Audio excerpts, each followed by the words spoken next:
Ini kan kita udah lihat nih, segitu parahnya nih. Iya, Pak. Ya kan, ini pernah kita buat juga untuk mobil apa ya dulu tuh yang kayak gini, parah banget. Livina ya kalau nggak Livina salah. ya? Iya, kalau nggak salah Livina. Ya. Apakah Mas Tri masih berani melakukan proses flushing untuk kondisi seperti ini? Jadi kalau dari awal suara mesinnya udah kasar, kemungkinan besar emang udah kena.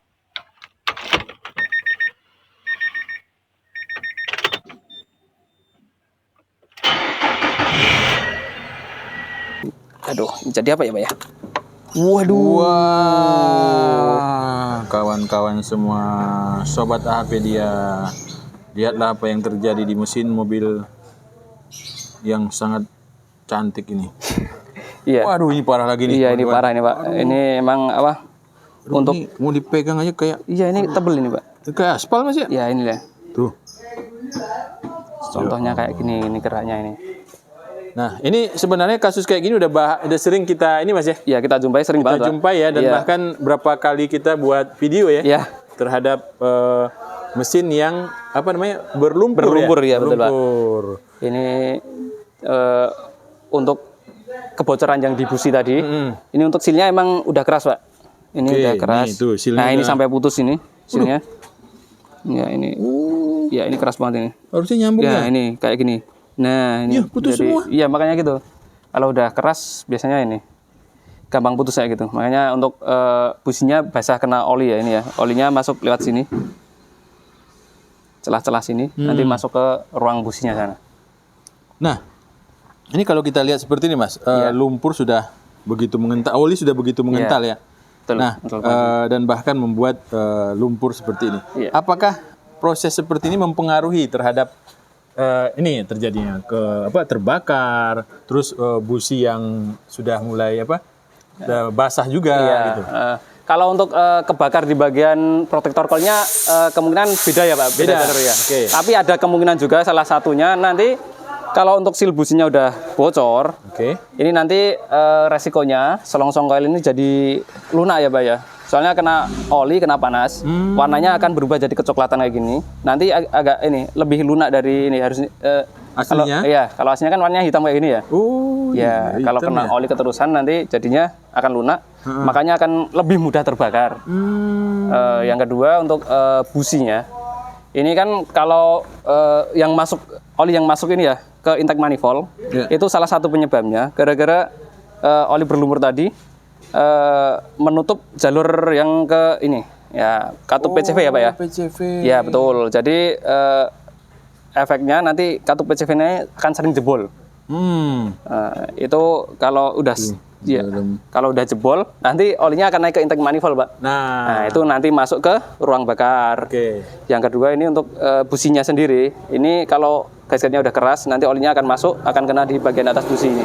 Nah, kalau sudah oli masuk ke ruang bakar, yang terjadi apa, Mas? Ya, nanti efeknya busi akan lebih mudah mati, Pak. Ya, nanti ujungnya ini customer belum lama ganti busi, Pak. Tapi di bagian sini ini udah ada kerak-keraknya ini. Ini udah lumayan ada. Ketahuan ya bahwa ini busi masih baru ya? Iya, masih baru tapi kondisinya keraknya udah ini ada. Ini Mas, ini kan customer baru mengganti busi. Iya. Ya. Apakah bengkel sebelumnya tidak mendeteksi hal seperti ini? Kalau seharusnya sih mendeteksi ya Pak ya. Kemungkinan busi yang lama keraknya akan lebih tebel. Iya. Oke.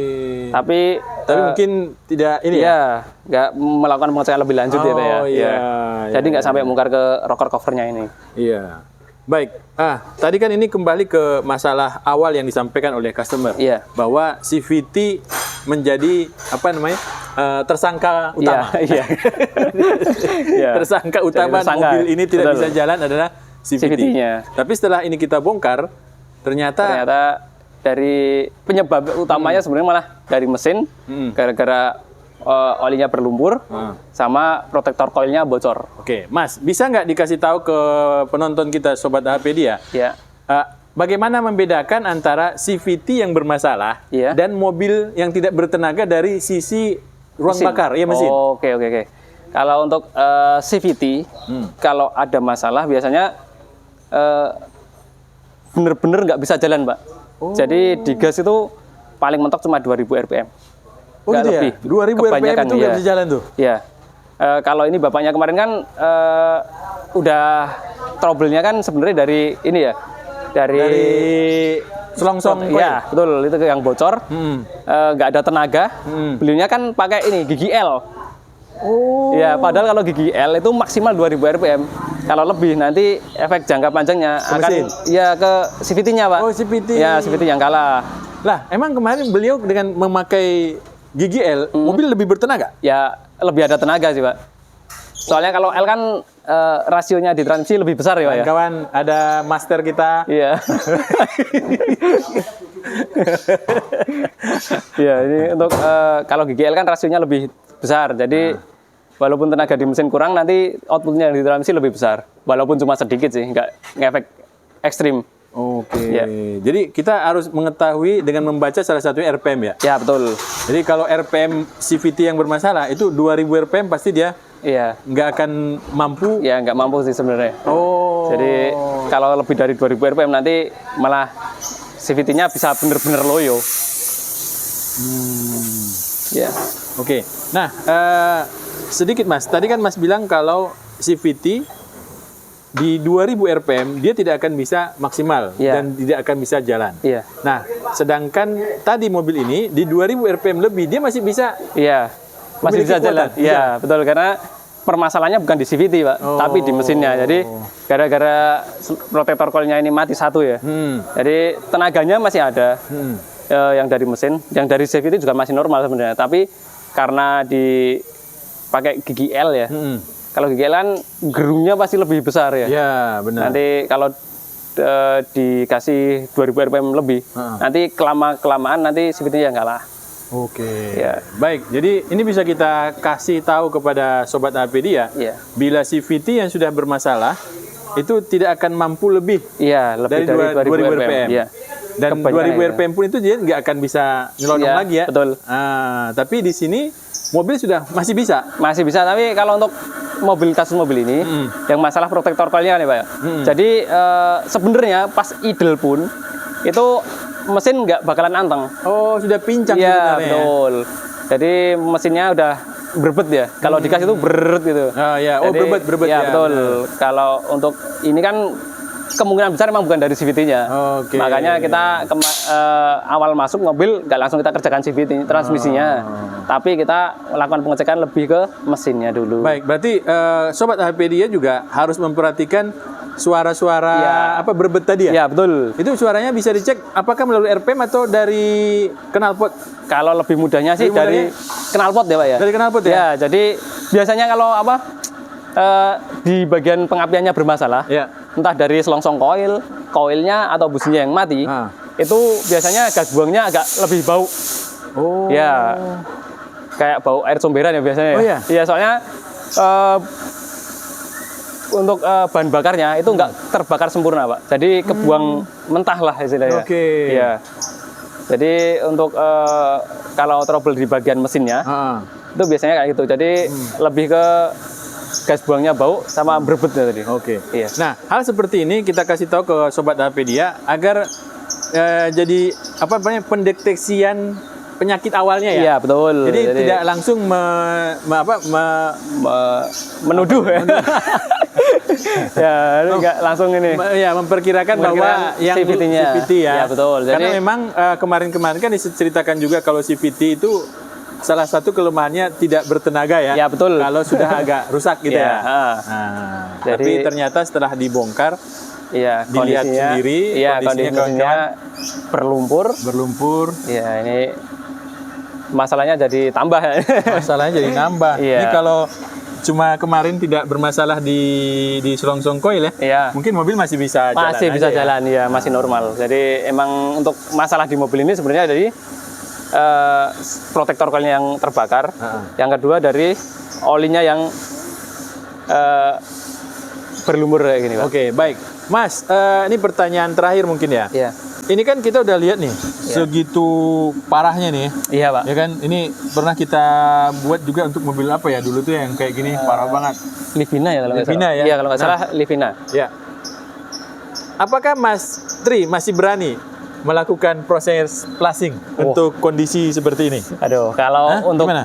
kondisi oli mesin yang udah berlumur, Pak, kita sangat tidak menyarankan untuk di flushing, Pak. Kalau sudah seperti ini sangat tidak menyarankan.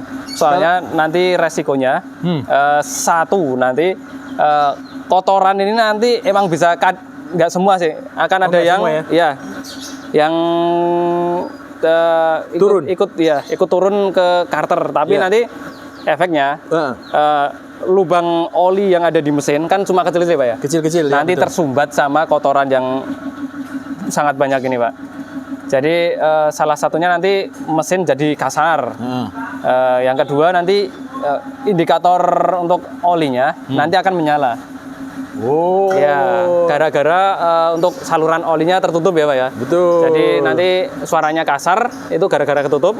Yang kedua indikator oli nyala juga gara-gara saluran olinya ketutup sama kotoran ini. Oke. Jadi ini sangat tidak menyarankan untuk di flushing ya, Pak ya, kalau udah ini. Kalau ini kita cuma cuci pakai bensin terus tutup lagi gimana? Yang penting pencuciannya bersih, Pak. Yang bagian rocker cover ini ya. Ini dicuci bersih nggak apa-apa. Tapi kan masalah di dalam nggak selesai ya? Yang di dalam kan masih banyak banget, Pak.